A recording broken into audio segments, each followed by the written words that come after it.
Venha, minha cor já foi discriminada, hoje ela é moda. Eu vou contar um pouco no samba de roda.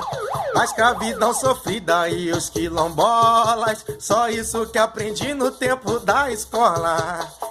E aí passei a estudar o que eles não fizeram questão de mostrar. A nossa história é rica, é de arrepiar. Nosso black balança pra lá e pra cá. Eles ri, fala mal, tem preconceito, mas quando tá sozinho na frente do espelho, tenta copiar o corte do cabelo, vai pressionar novinha, fala que é negro. Ele ri, fala mal, tem preconceito, mas quando tá sozinho na frente do espelho, tenta copiar o corte do cabelo, vai pressionar novinha, fala que é negro. Vai pressionar novinha, fala que é negro. Vai pressionar novinha, fala que é negro.